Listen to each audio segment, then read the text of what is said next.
that Iran state television says that Tehran has launched tens of surface-to-air missiles at Iraq's AlAssad air base, housing US troops in direct retaliation over the death of the top Iranian general.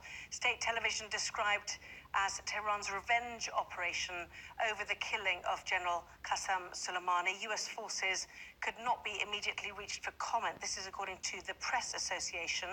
The White House Press Secretary, Stephanie Grisham, said the White House is aware of the reports. The president has been briefed and is monitoring the situation closely and consulting with his national security team. AlAssad Air Base, I said Assad earlier, so AlAssad Air Base is in Iraq's western Anbar province, first used by American forces after the US-led invasion that toppled Saddam Hussein back in 2003, later seeing American troops stationed there amid the fight against the so-called Islamic State in both Iraq and Syria. So this is Iranian state television. It does appear that, as perhaps we discussed earlier, after the commemorations and the processions that we've seen in the last 3 days for General Soleimani, Iran has now acted. Iran state television saying Tehran launching tens of surface-to-surface missiles, at Iraq's AlAssad air base housing US troops. Let's just get reaction then from Tom and Aisha to this. So I think it all depends now on whether these missiles hit the target and whether they cause any US injuries and fatalities. That will dictate the Americans' response. Tens of missiles isn't hundreds of missiles. This is an airbase which is, I would very much suggest, has been used to missile attacks, not just over the last few months, but many, many years. It could well be that US troops are pretty well protected inside there.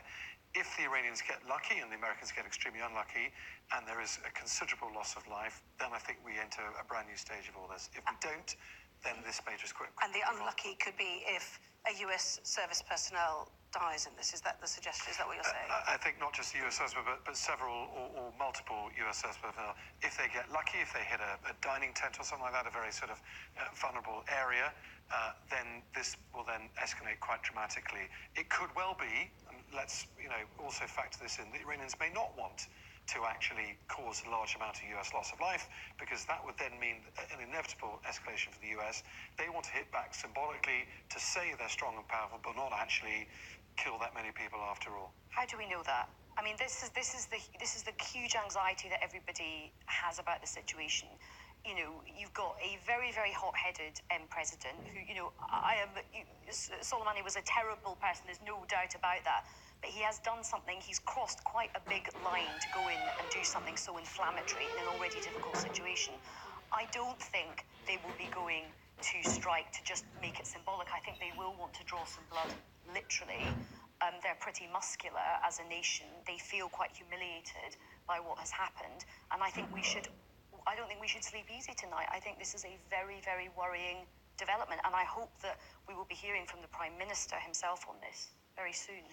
And the US President, as I said, there has been briefed on these reports. We are aware of the reports, is the White House spokeswoman saying, on US facilities in Iraq. The President has been briefed and is monitoring the situation closely and consulting with his national security team. No doubt they will all be massing in the White House to see the details of this. The Reuters news agency saying that it was not immediately clear what the extent of damage or casualties were amid these ongoing tensions. Possibility, of course, they could be shot down, some of these surface-to-surface missiles as well. Well, a place like AlAssad Air Base is, you couldn't really have a more dangerous posting for US servicemen. The Americans got some exceptional, world-leading air defense capabilities, the Patriot systems, goalkeeper systems. There's an awful lot they can do.